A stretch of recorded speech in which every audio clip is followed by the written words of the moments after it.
मसल्ली अला मुहम्मद व अला आलि मुहम्मद व बारिक वसल्लिम।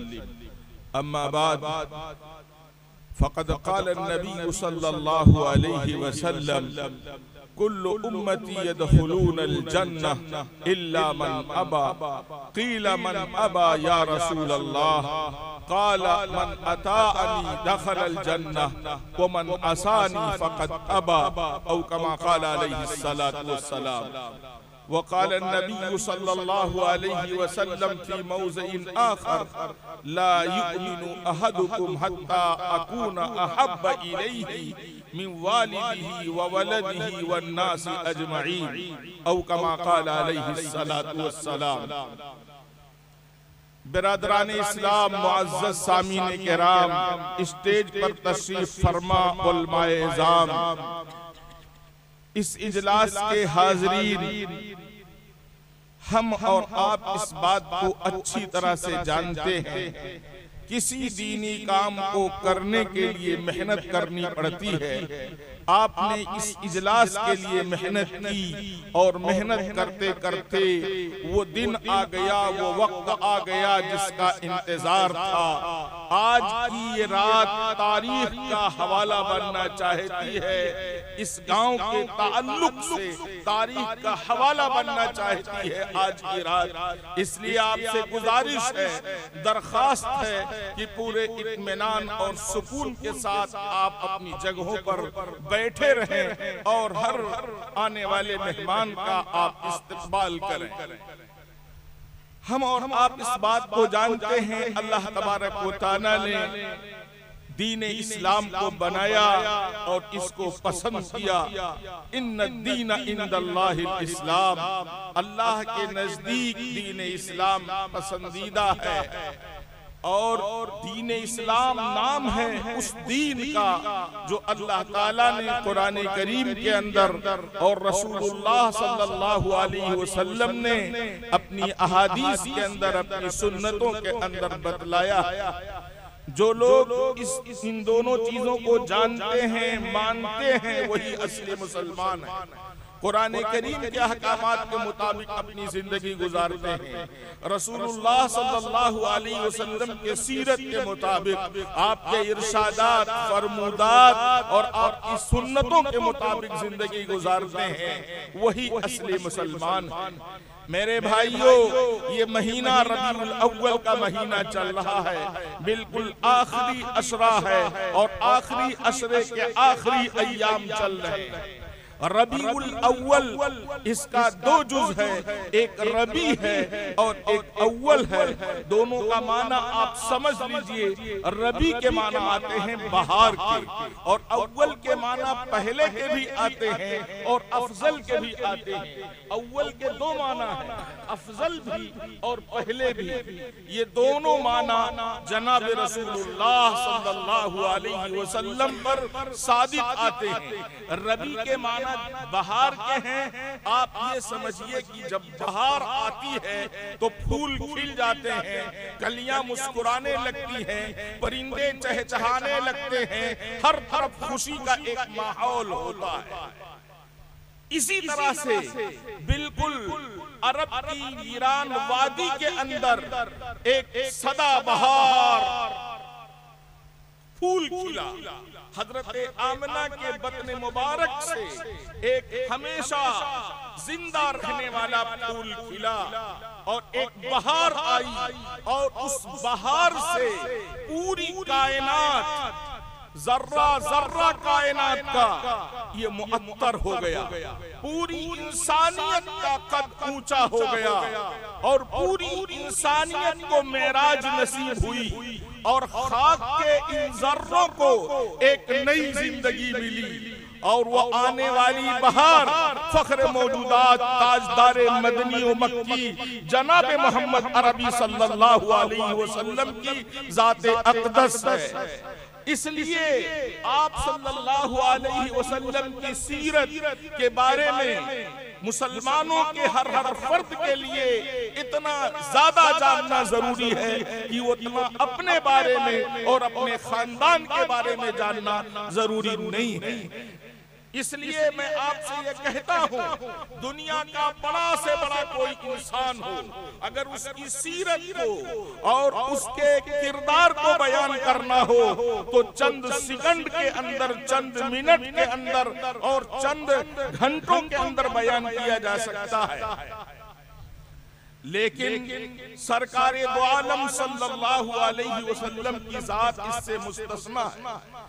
आपकी सीरत को, आपके किरदार को, आपके इरशादात को, आपकी सुन्नतों को 14.5 साल से ज्यादा अरसा गुजर गया है, बयान किया जाता है। लेकिन सही बात यह है कि आपकी सीरत का हक आज तक कोई बयान नहीं कर सका। बहुत सारे मुहद्दिसीन और मुफस्सिरीन आए और उन्होंने इल्म के मोतियों को बिखेर दिया आपकी सीरत बयान करने के सिलसिले में, लेकिन हक ये है कि हक अदा नहीं हो सका। बहुत सारे मुसन्निफीन और मुअल्लिफीन आए और उन्होंने आपके सीरत को लिखना चाहा, आपके सीरत को बयान करना चाहा, लेकिन मुसन्निफीन और मुअल्लिफीन आजिज रह गए और सीरत का हक अदा नहीं हुआ। बहुत सारे खुतबा आए, उन्होंने तकरीरें की, रात भर तकरीरें हुई, दिन में तकरीरें हुई, लेकिन सही बात यह है कोई खतीब, कोई मुकर्रिर जनाब रसूलुल्लाह सल्लल्लाहु अलैहि वसल्लम की सीरत का हक अदा नहीं कर सका। हजारों लाखों मजमून निगार आए, कलमकार आए, उन्होंने अपने कलमों से रसूल की सीरत को लिखना चाहा, लेकिन हक ये है कि कोई मजमून निगार अल्लाह के रसूल सल्लल्लाहु अलैहि वसल्लम की सीरत का हक अदा नहीं कर सकता और ना ही हक अदा कर सकता है। इंसान की जबान, इंसान का कलम आपकी सीरत मुबारका का इहाता करने से आजिज और बेबस। और इसकी सादा सी मिसाल आप समझिए, कोई अच्छा डॉक्टर जब माना जाता है जबकि उसके मुकाबिल के दूसरे डॉक्टर या उससे बड़े डॉक्टर उसके बारे में ये कह दे कि ये वाकई अच्छा डॉक्टर है। कोई साहिब फन है, जब तक दीगर उसके बराबर के या उससे बड़े असहाबे फन उसके बारे में ये न कह दे ये साहिब फन है, तब तक उसको साहिब फन नहीं माना जा सकता है। कोई बड़ा से बड़ा इंजीनियर है, उसके बारे में जब तक उसके बराबर के या उससे बड़े इंजीनियर ये फैसला न कर दे वाकई ये बहुत बड़ा इंजीनियर है, तब तक उसकी इंजीनियरिंग को तस्लीम नहीं किया जा सकता है। कोई बड़ा से बड़ा किसान है, लेकिन उसके मुकाबिल के दीगर किसान या उससे बड़े दर्जे के किसान जब तक ये सनद न दे दें कि ये वाकई अच्छा किसान है, तब तक उसको अच्छा किसान नहीं माना जा सकता है। कोई बड़ा से बड़ा हकीम है, जब तक उसके बराबर के दीगर हुक्मा ये न कह दें कि ये वाकई हकीम है, तजर्बेकार है, तब तक उसको हकीम नहीं माना जा सकता है। इसी तरह से नबी सल्लल्लाहु अलैहि वसल्लम के सिलसिले में दीगर अंबिया आए और आपकी सीरत को बयान करना चाहें तो हकीकत ये है इंसानों को, आम इंसानों को छोड़ दीजिए, अंबिया में से कोई नबी आपके बराबर का नहीं है, तो कोई नबी भी आपकी सीरत को बयान करना चाहे तो वो भी नहीं आपकी सीरत का हक अदा कर सकता है। इंसान के बस का नहीं है कि जनाब रसूलुल्लाह सल्लल्लाहु अलैहि वसल्लम के मकाम का तअय्युन कर सके। और आप सल्लल्लाहु अलैहि वसल्लम ने बाज मर्तबा इसको मिसालों से समझाया भी है। मसलन आप सल्लल्लाहु अलैहि वसल्लम हमेशा 100 में विसाल रखा करते थे, आपकी आदत थी। कभी 100 में विसाल क्या है कि आपने रोजा रखा और शाम के वक्त इफ्तार का मौका आया, आपने इफ्तार नहीं किया और रात गुजर गई, दूसरा दिन आया और दूसरे दिन की शाम को आपने इफ्तार कर लिया। कभी ऐसा हुआ कि आपने दूसरे दिन भी इफ्तार नहीं किया, दूसरी रात गुजर गई, तीसरा दिन आया और तीसरे दिन की शाम को आपने इफ्तार किया। ये सौमे विसाल है। आप सल्लल्लाहु अलैहि वसल्लम इसको रखा करते थे। सहाबे किराम ने भी रखना चाहा तो आपने उनको मना कर दिया। तो सहाबा आशिक थे आपकी सुन्नत की नकल उतारने के, आपकी सुन्नत के इत्तिबा करने के। तो बाद सहाबा ने पूछा, अल्लाह के रसूल आप तो सौमे विसाल रखते हैं और आपने हमको मना फरमा दिया है, ऐसा आपने क्यों किया? तो आपने फरमाया, अय्युकुम मिस्ली, तुम में से कौन मेरी तरह है? इन्नी अबीतु युतइमुनी रब्बी व यस्कीनी, मैं तो रात गुजारता हूँ इस हालत में कि मेरा परवरदिगार मुझे खिलाता भी है, मेरा परवरदिगार मुझे पिलाता भी है। अब किस तरह से रोजा रखने की हालत में अल्लाह आपको खिलाता है, आपको पिलाता है? हमारी अक्ल इसको समझने से कासिर है। इंसान की अक्लें इस बात के समझने से बेबस है।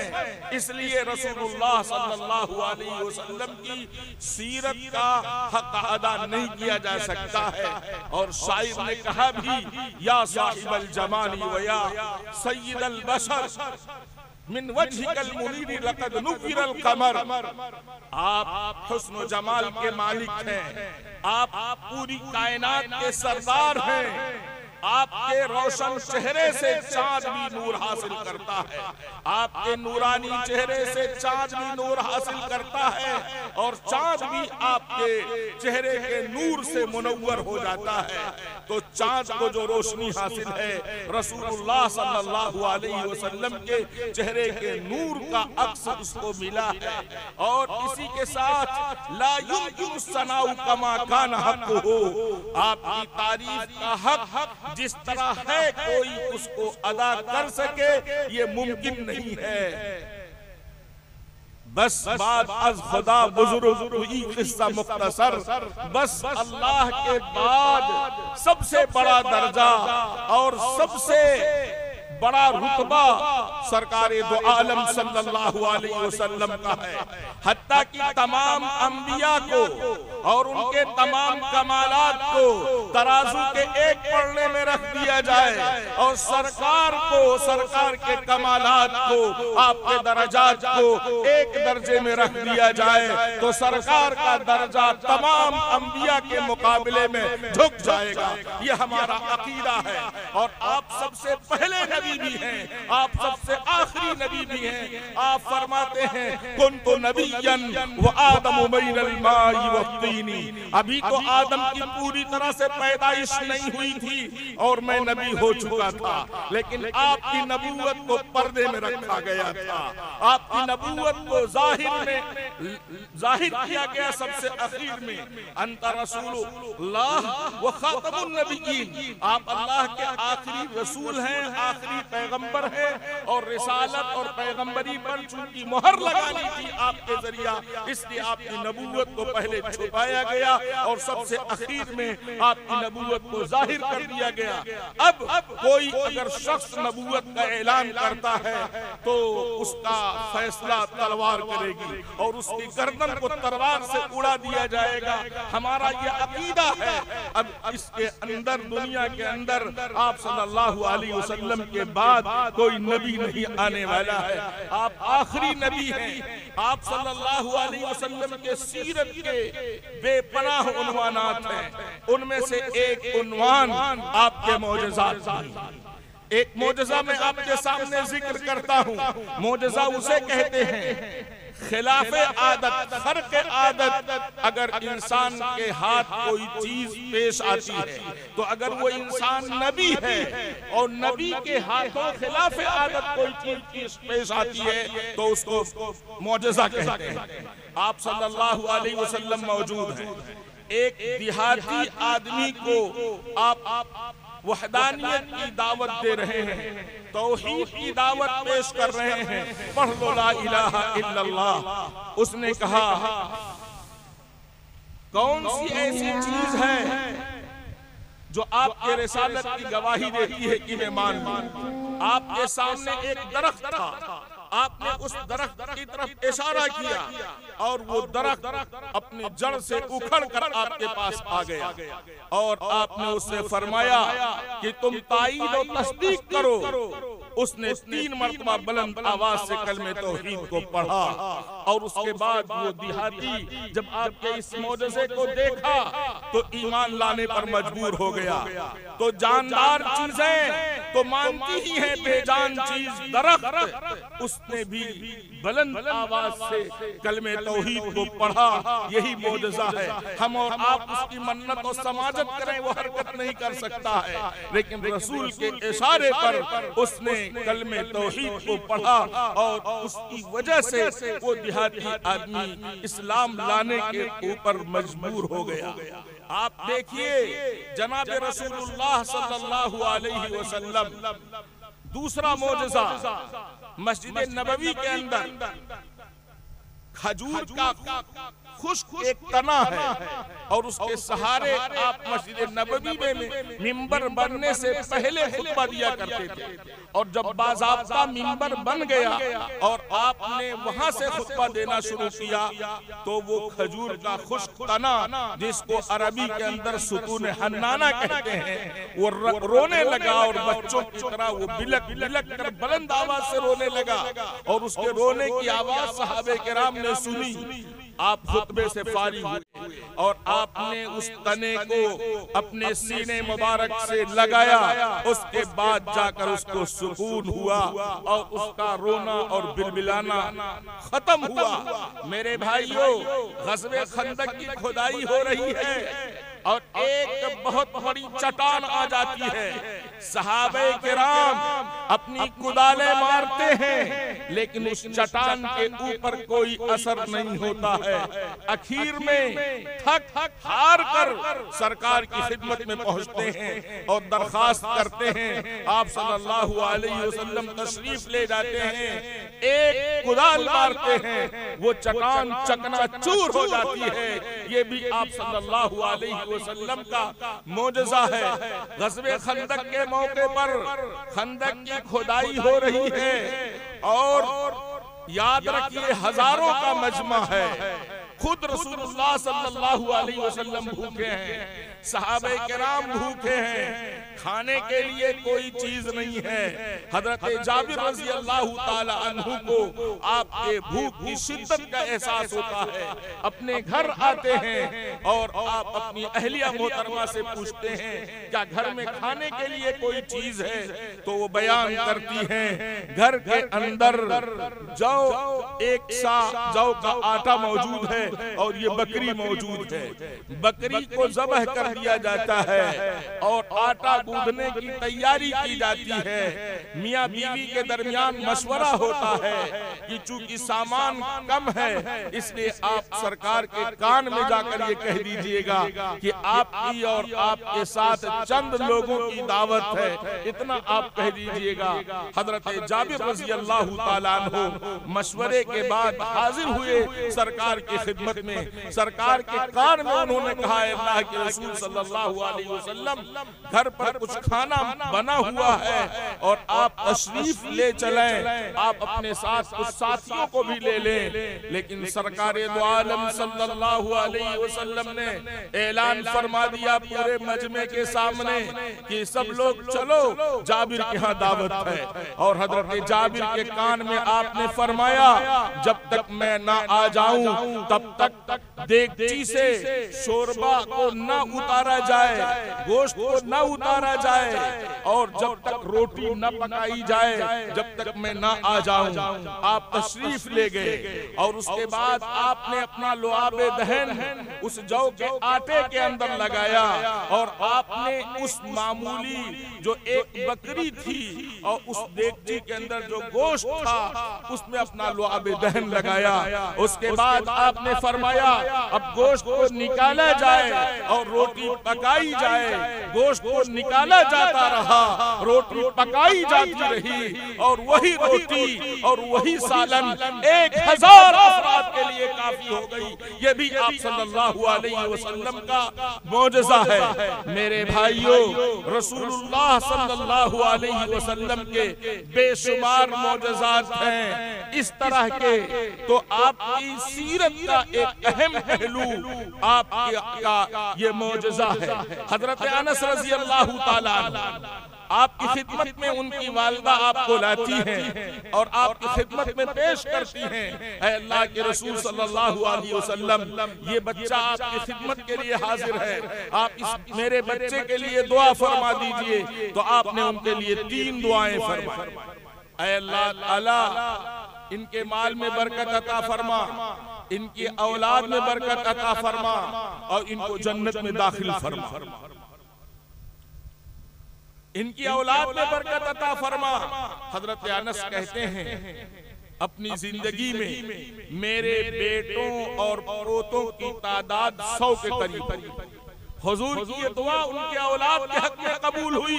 एक आदमी मौजूद हो और उसके सामने उसके बेटों और उसके पोतों की तादाद 100 हो जाए, मुझे बताइए किस कदर उसका सीना चौड़ा होगा। तो सरकार दो आलम सल्लल्लाहु अलैहि वसल्लम की दुआ औलाद के हक में कबूल हुई। माल के हक में हजरत अनस फरमाते हैं मैं अगर मिट्टी को छूता था तो वो सोना बन जाया करती थी। और सहाबा के बाग थे, इनका भी एक बाग था, वो साल में 2 मरतबा फल दिया करता था। माल के अंदर इस तरह से बरकत हुई।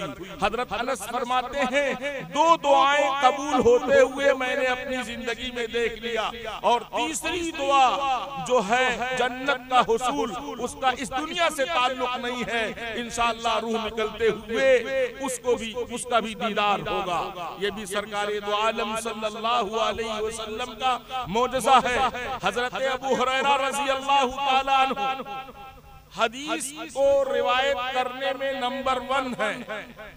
5300 से ज्यादा हदीसें उन्होंने नकल की हैं सरकार दो आलम सल्लल्लाहु अलैहि वसल्लम। और हालत यह है कि उनकी वालिदा काफरा है, वो इस्लाम की दावत पेश करते हैं, वो कबूल नहीं करती हैं। और एक दिन उन्होंने दावत पेश की तो उन्होंने सरकार दो आलम सल्लल्लाहु अलैहि वसल्लम को बुरा भला कहा। हजरत अबू हुरैरा को बहुत तकलीफ हुई, रोते हुए सरकार की खिदमत में आ गए और पूरा वाकया सुनाया और उसके बाद ये दरखास्त की कि आप मेरी वालिदा के ईमान के लिए दुआ फरमा दो।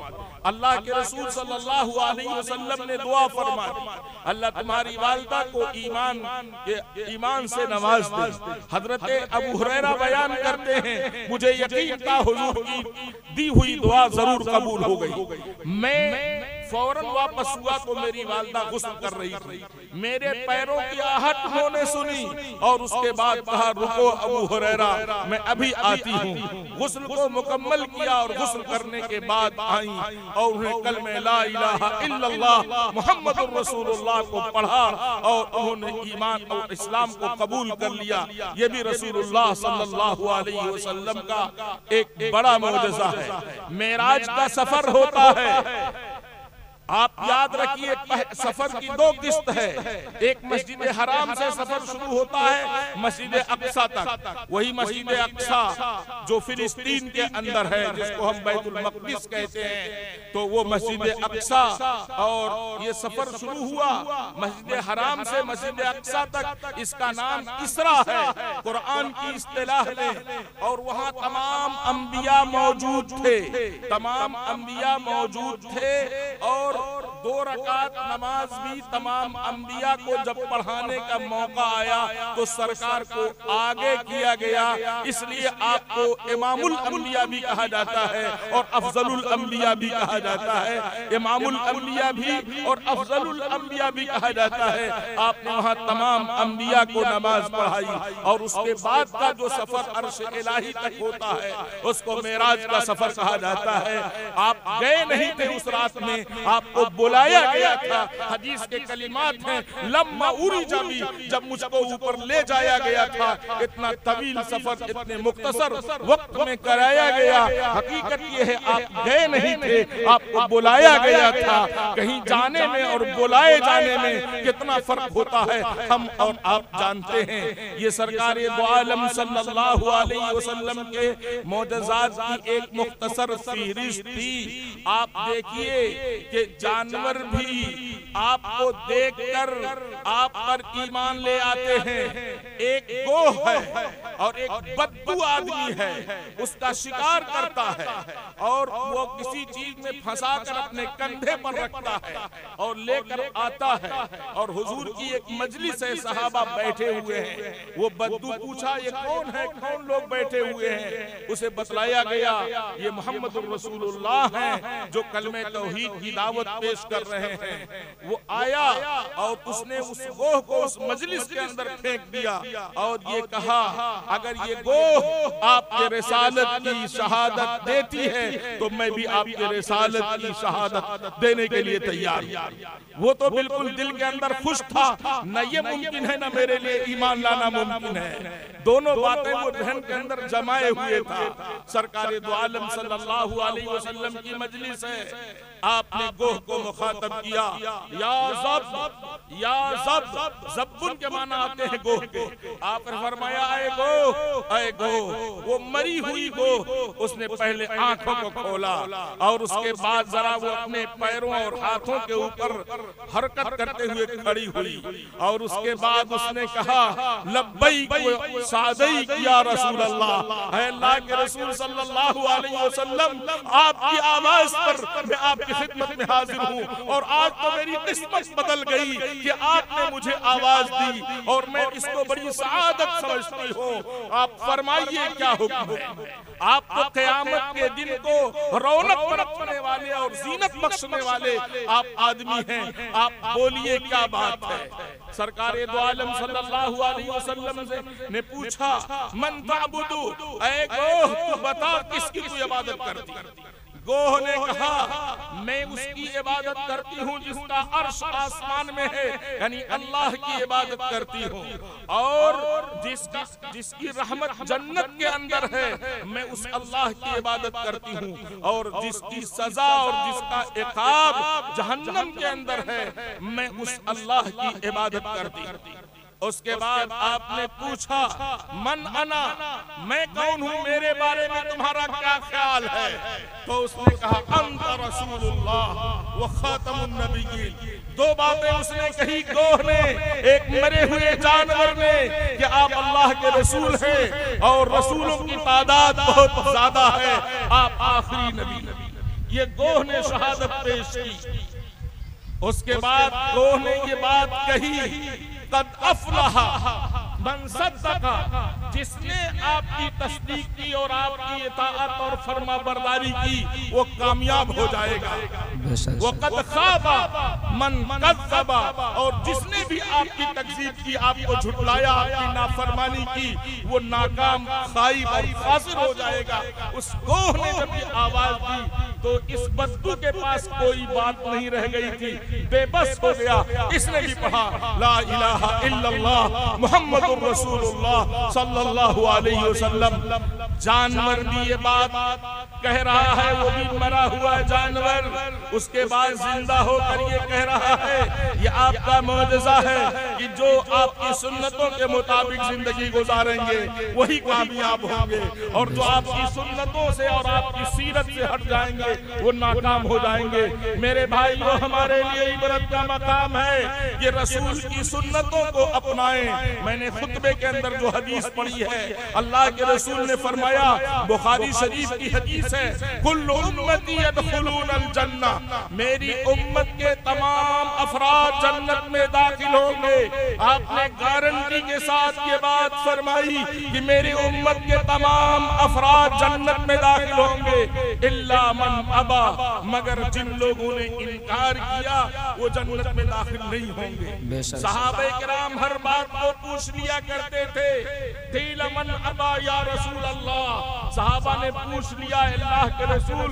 कौन ऐसे बदनसीब लोग हैं और बदबख्त लोग हैं जो इनकार करने वाले हैं, उसको भी दो दो चार की तरह आप वाज़ेह फरमा दीजिए। आपने तारीखी जुमला फरमाया, मन अताअनी दखलल जन्ना व मन असानी फक़द अबा। जो मेरे सीरत के मुताबिक जिंदगी गुजारते हैं, जो मेरे ऊपर ईमान लाते हैं, कलमे तौहीद को पढ़ते हैं और उसके तकाज़े के मुताबिक अमल करते हैं, किताबुल्लाह के अहकामात और मेरी सुन्नतें उनके सामने होती हैं और उनकी वो इताअत करते हैं, वो जन्नत में दाखिल होंगे।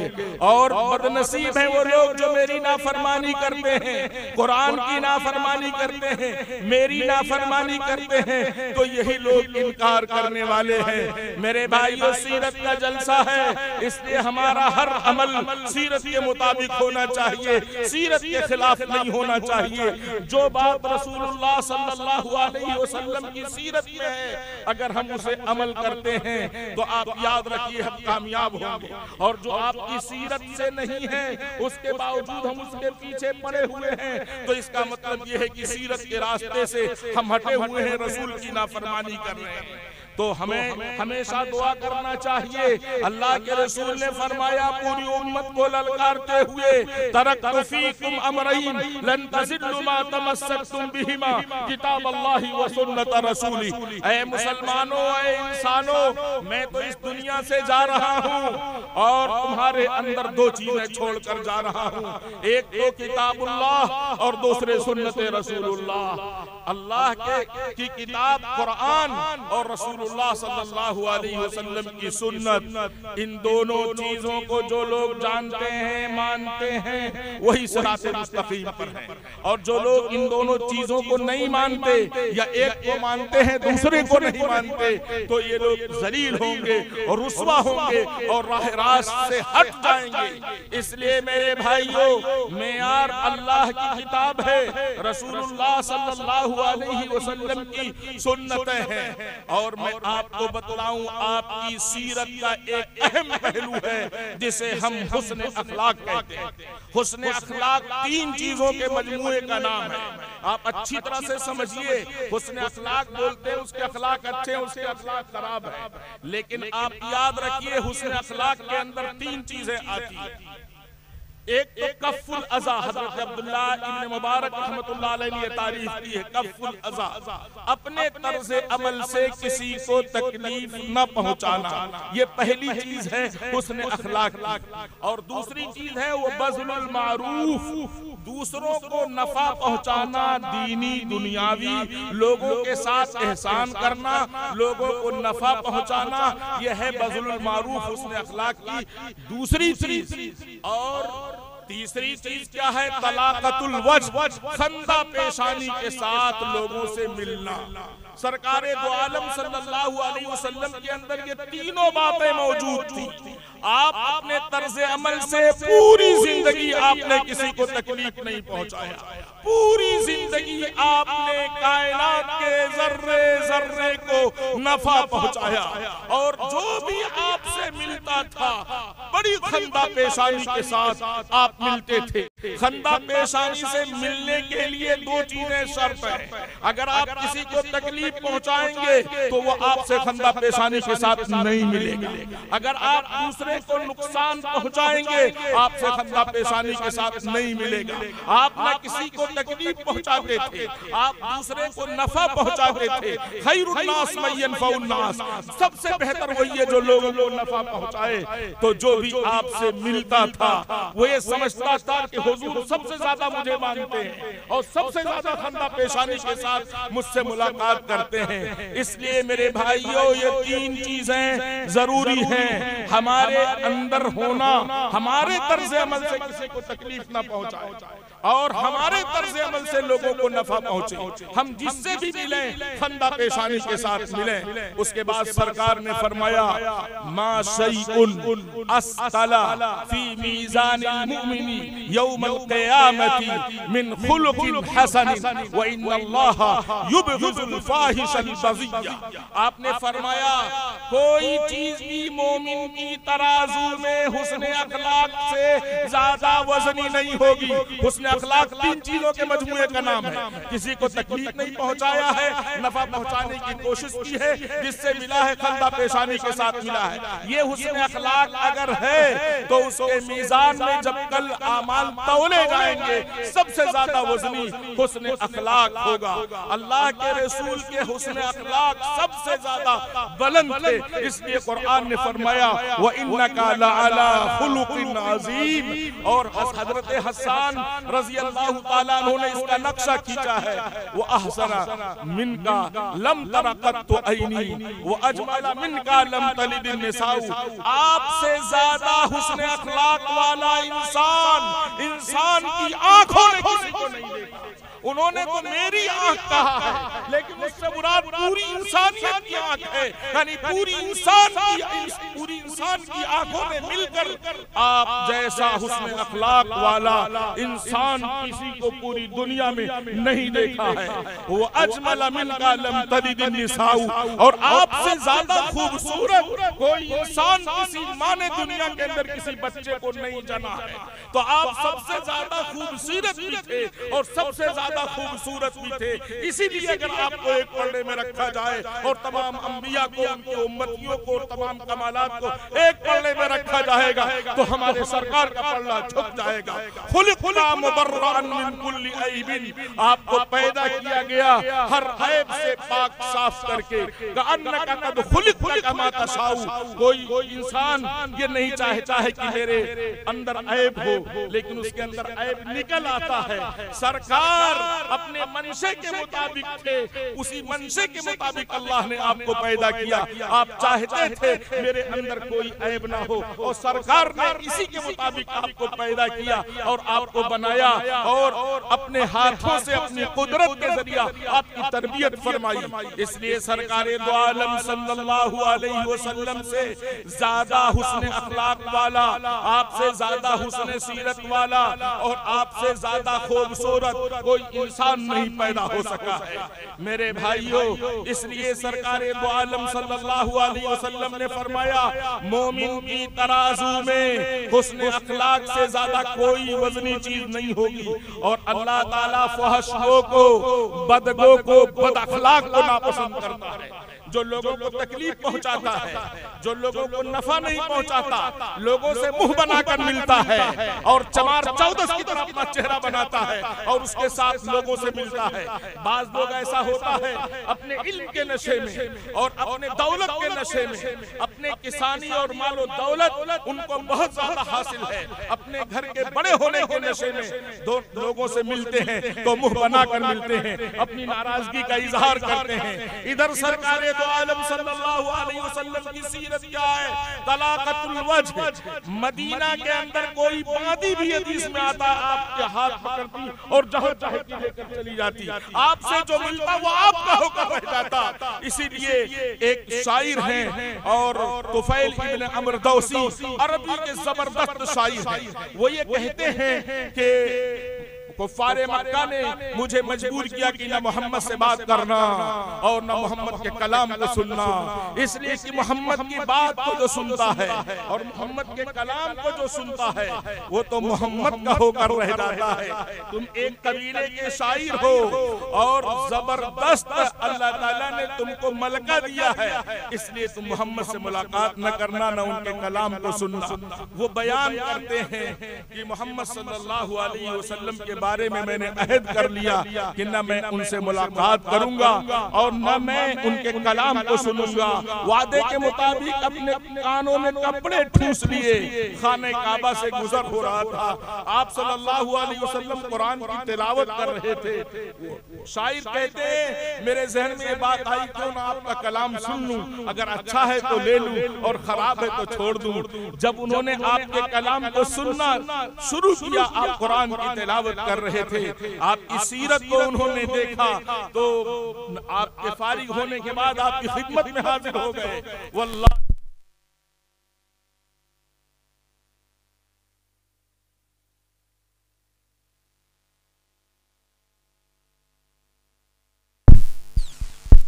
उन्होंने हाजिर होकर ये कलमा अर्ज किया जो तारीखी कलमा है, वल्लाही मा समीअतु क़ौलन अहसन मिन्हु, खुदा की कसम इससे बेहतर कलाम मैंने इससे पहले कभी नहीं सुना था। और वो फौरन मुशर्रफ ब इस्लाम हो गए। आपके हुस्न अखलाक को देखकर, आपकी सीरत को देखकर, कुरान आपकी सीरत है। हजरत आयशा सिद्दीका रज़ी अल्लाह तआला अन्हा से पूछा गया आपकी सीरत क्या है, तो उन्होंने बयान किया आप सल्लल्लाहु अलैहि वसल्लम की सीरत कुरान है। इसलिए मेरे भाइयों, आपकी सीरत को पढ़ो, और आपकी सीरत जब पढ़ी जाएगी तो घर के अंदर 5 इनामात की बारिश होगी। और सरकारे दो आलम सल्लल्लाहु अलैहि वसल्लम ने फरमाया, इन्नल बैतल्लज़ी इज़ा क़ुरिया फ़ीहिल क़ुरआन, बिलाशुबहा वो घर जिसके अंदर मेरी सीरत को पढ़ा जाता है, कुरान को पढ़ा जाता है, तो उसमें 5 रहमतें आती हैं। हज़रतुल मलाइका, पहली रहमत, फरिश्ते उस घर को आकर घेर लेते हैं। फरिश्तों का आना जाना उस घर में शुरू हो जाता है जिस घर में हुजूर की सीरत को यानी कुरान को पढ़ा जाता है। और वो तनक्कबत अन्हु शयातीन, और उस घर से शयातीन दूर भाग जाते हैं। जिस घर में आपकी सीरत को कुरान को पढ़ा जाता है, शैतान वहां से भाग जाते हैं। वत्तसा अला अहलिही, और जिस घर के अंदर रसूल की सीरत को पढ़ा जाता है, कुरान को पढ़ा जाता है, तो वो घर अपने रहने वालों के लिए कुशादा हो जाता है। घर बज़ाहिर देखने में छोटा है, लेकिन कुरान उसके अंदर पढ़ा जाता है, रसूल की सीरत को पढ़ा जाता है, तो तमाम अफराद में इत्तेहाद और इत्तेफाक हो जाता है। कोई फर्द दूसरे फर्द से जुदा नहीं होना चाहता और उसी छोटे घर में रहना चाहते हैं। तो घर वो अपने रहने वालों के लिए कुशादा हो जाता है जहां हुजूर की सीरत को पढ़ा जाता है। वह कसुरा खैरुहु, और उस घर के अंदर खैर का इजाफा हो जाता है, भलाइयां ही भलाइयां आती है जिस घर में हुजूर की सीरत को पढ़ा जाता है। वह कल्ल शर्रुहु, और उसके अंदर बुराई का खात्मा हो जाता है और न होने के दर्जे में वहां बुराई होती है। और इसके बरखिलाफ वह इन्नल बैतल्लज़ी इज़ा लम युक़रा फ़ीहिल क़ुरआन, वो घर जिसके अंदर कुरान नहीं पढ़ा जाता है, आपकी सीरत को नहीं पढ़ा जाता है, 5 नहुसतें आती हैं।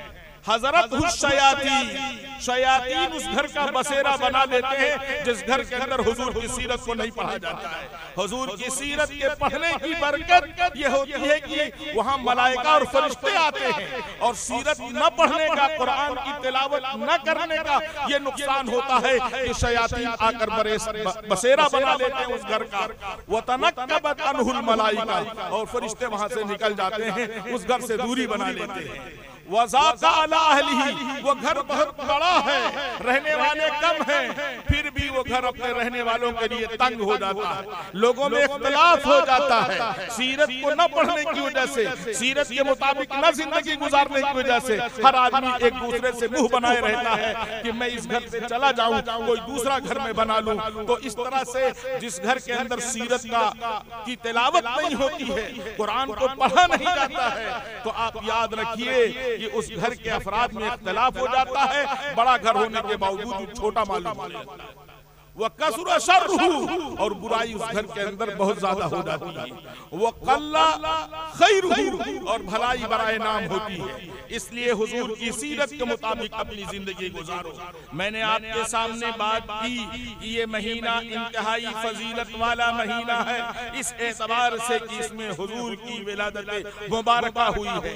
लेकिन दूसरे पहलू के एतबार से ये महीना हमारे लिए बहुत गम का महीना है कि इस दुनिया से दूसरी दुनिया की तरफ मुंतकिल किया गया आपको इसी महीने के अंदर। मैं यही बात पेश करता हूँ, उसके बाद अपनी बात खत्म कर देता हूँ।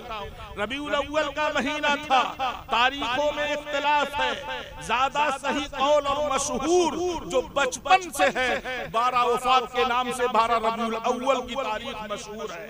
और मुहक्किकीन ने अहले सुन्नत वल जमात का अक्सरी कौल मुख्तार बिही कौल, यही नकल किया है कि आपकी तारीख वफात 12 रबीउल अव्वल।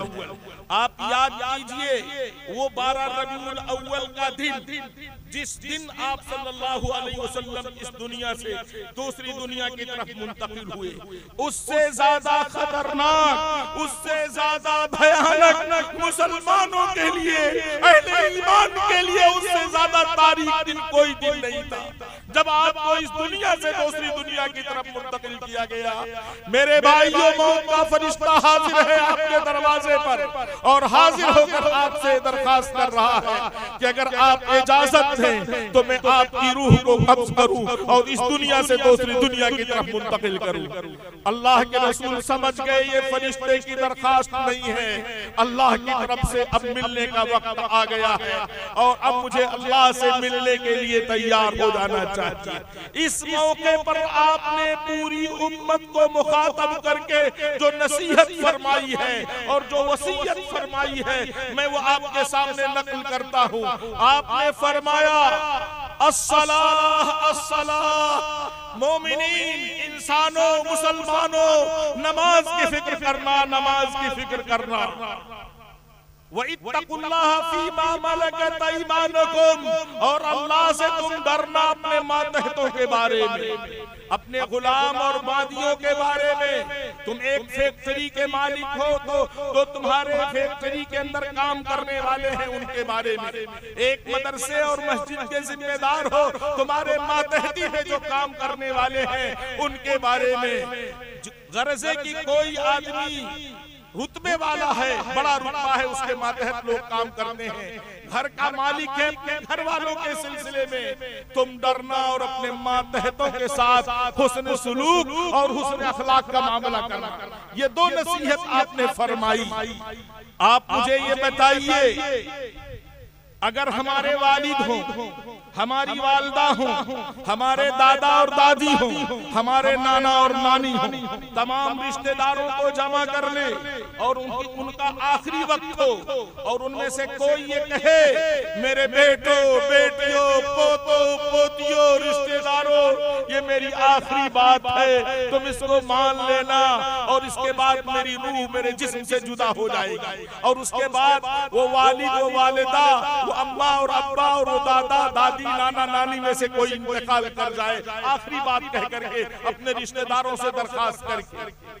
आप मुझे बताइए, उस बात को हम मानते हैं कि नहीं मानते हैं? मानते हैं, बल्कि अगर ना मानने वाली हो, नाजायज बात हो तो उसको जायज बनाते हैं और जायज बनाकर उस पर अमल करने की कोशिश करते हैं। अब मुझे आपसे ये कहना है कि पूरी इंसानियत के सरदार, पूरी कायनात के सरदार, सय्यदुल अंबिया, इमामुल अंबिया, खातमुन नबिय्यीन, अल्लाह के बाद सबसे बड़ी जात, उसका आखिरी वक्त है, सबसे बड़े पूरी इंसानियत के मोहसिन, उनकी आखिरी नसीहतें हैं कि नमाज का ख्याल करना, नमाज का ख्याल करना और अपने मातहतों के बारे में डरना।